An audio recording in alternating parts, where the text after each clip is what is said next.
Hey, thanks for joining us here once again today. I'm Stuart Smith with Small Cap Voice, and I'm really happy to be joined by Kevin Gray.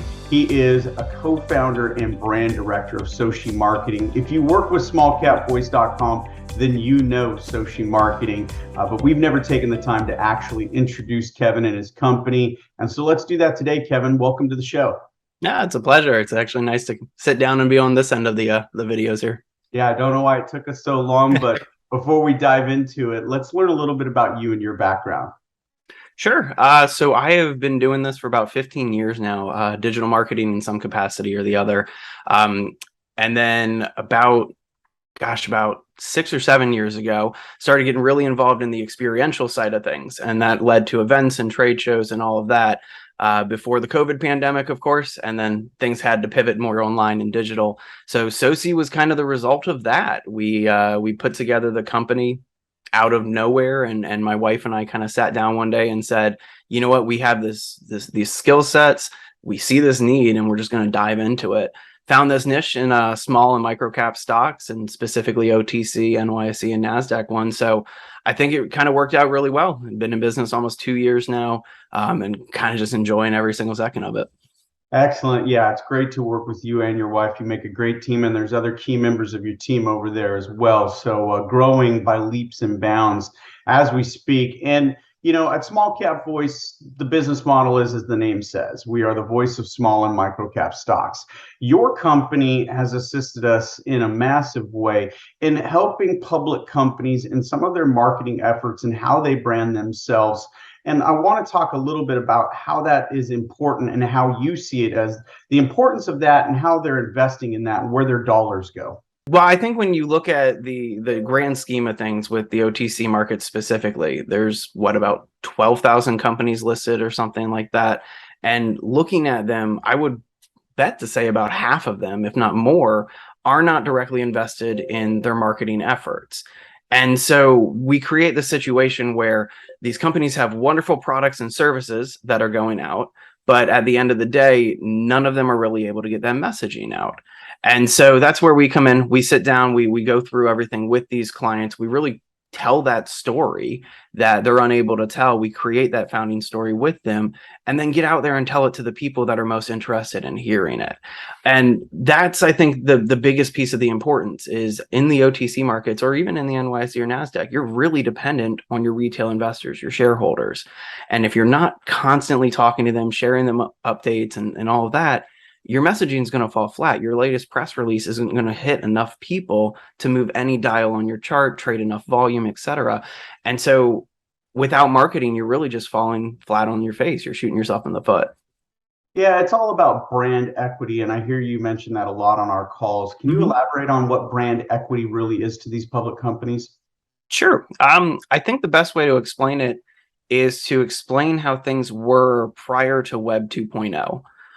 Back in the Web 1.0 days, and then also the brick and mortar days, sales was built around sales, and you needed salespeople to go out there and show product benefits and all the product differentiators and really essentially sell people. But now in the Web 2.0 days, we've kind of gone back to the referral method of the 1920s, 1930s, before the big ad agencies started taking over.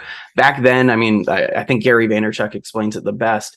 You'd walk into a butcher shop, and that was the neighborhood butcher. Everybody in the neighborhood used it. And if one person had a bad experience, nobody in the neighborhood would use that butcher anymore. We've kind of reverted back to that system now because of social media, online review portals, Google. I mean, Google alone is a massive way that some companies can outrank others. And so when it comes to brand equity, that's what we're referring to. We're referring to that direct connection between a brand and the buyer. And again, using that old example, looking at that butcher, if you have a good relationship, you're going to be loyal to that person for your entire life.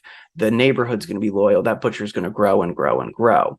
Now a company, because of how many companies there are, because of the access of information, because of how everything is really stacked up against the mom and pop business, the enterprise business that's just getting out there, it's really about creating that personal connection with your shareholder, creating a personal connection with your buyer. If you can create that one-to-one connection, that equity, that emotional connection, if you will, you can have a shareholder that's going to hold through every single second of any market volatility that we're going to experience. We have the biggest bear market that we've ever experienced in quite some time right now. But at the same time, we still have clients that are holding with their shareholders and they're still excited about what's coming. That's the power of brand equity. And I think that's what a lot of startup companies, a lot of venture companies are really missing out on. So when you're working with a public company, it has a multifaceted approach, especially from the investor relations standpoint. You have the company, its products and services, but you have the company and its shareholders as well. And those are two different sets of messaging. So talk to me about how Soci Marketing strategizes its content. That's a great question. And I think that's really the missing piece in a lot of marketing strategies for a lot of companies. If you are traded on the OTCs, you live and die by your shareholders. It's hard for us not to admit that. But at the same time, you also have to generate revenue to show value to those shareholders. And a lot of times there's not a big enough cross segment between your shareholders and your audience, your customer base. And so what we actually do is we approach it from a two-pronged approach. We'll use things like targeted advertising, retargeting ads, and media buying and that type of stuff to hit customers where they're going to be most likely to stand, whether that's going to be in the Wall Street Journal or on Hulu or maybe even a Twitter ad or something like that. That's where we try to reach our customers primarily. And then using organic social and forums and really just getting down boots on the ground with the people and having a local company presence at their level. That's how we're reaching the shareholders. We're giving them news updates and really building that connection between the shareholders and the company. I think an earnings call is a fantastic way to build that approach too. But if you're not properly marketing that earnings call and you only have 10 shareholders on that call, you're going to miss the dial on that too. And so really it's about meeting people where they want to be met, as opposed to from the top down forcing your messaging onto people. It's really about coming up with the different messaging for different people and then hitting different timing, strategizing it out, planning it out with the market. Obviously, you can't plan a news release with the market, but if Congress is about ready to pass a massive infrastructure bill, we should be talking about infrastructure. If we're talking about clean energy in Congress, we need to be talking about it in our social handles. If this is trending on Twitter, how can we tap into that trend? Timely, relevant content. That's really how we really approach our messaging. Excellent. Well, now we're entering into a phase where we're coming out of a pandemic. We're coming out of, this bear market that we've been in. And I think it's going to be an interesting time for OTC markets. Let's get your take on where do you see this going from here? What is the future for OTC and public companies and other markets, since we're both working on listed stocks on the NYSE, the NASDAQ as well? Talk to me about how you see the future playing out. Looking at the OTC markets, I'm really excited about and this is going to be weird for a marketer to say, the regulation that hopefully will be coming into that market in the near future. A lot of people look at the bulletin boards and they kind of laugh and they scoff at them a little bit, but there are so many amazing companies on the pink sheets, on the QB, that a lot of people should be paying attention to. They're literally the next era of companies coming out. And unfortunately, what's happening is a few bad eggs are kind of spoiling the whole bunch.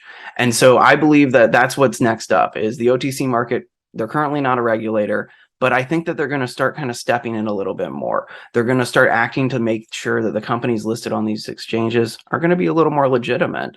Obviously, in the marketing space, we're heavily scrutinized. I know that the OTC markets is watching every single thing that we're doing, making sure that we play it by the book. Obviously, we do everything in our power not to get that bullhorn, that caveat, because those things can be a death sentence for a client. But at the same time, you don't have to prompt those things to have a successful effort.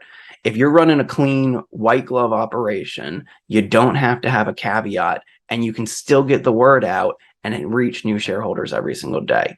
You have to play by the rules. And that's what I'm excited for, is the OTC market seems like they're starting to make people play by the rules. And that's really good, because all of these companies that run clean operations, they're going to rise to the top. And then meanwhile, everyone that is not is going to start falling by the wayside. And that's what I'm really excited for. I think that things are going to clean up. I think investors are going to be able to breathe easier, make smarter decisions. And at the end of the day, the businesses that are on the exchange for the purposes of capitalization are going to be able to do so easier and have an easier time with their shareholders. Very well said. I appreciate your insights into that as well. You mentioned you're newer into this area, and we've seen this kind of shake out and clean out over the last couple of decades several times, and it's always been beneficial to not only the companies that are legitimate, but their investors. So Kevin, thank you for your time today. Let's not wait so long before the next interview. Let's interview you once again. Yeah, certainly. This was a pleasure. This was a blast. Thank you. All right, for Kevin Gray of Soci Marketing, this is Stuart Smith of smallcapvoice.com saying thanks so much for tuning in today.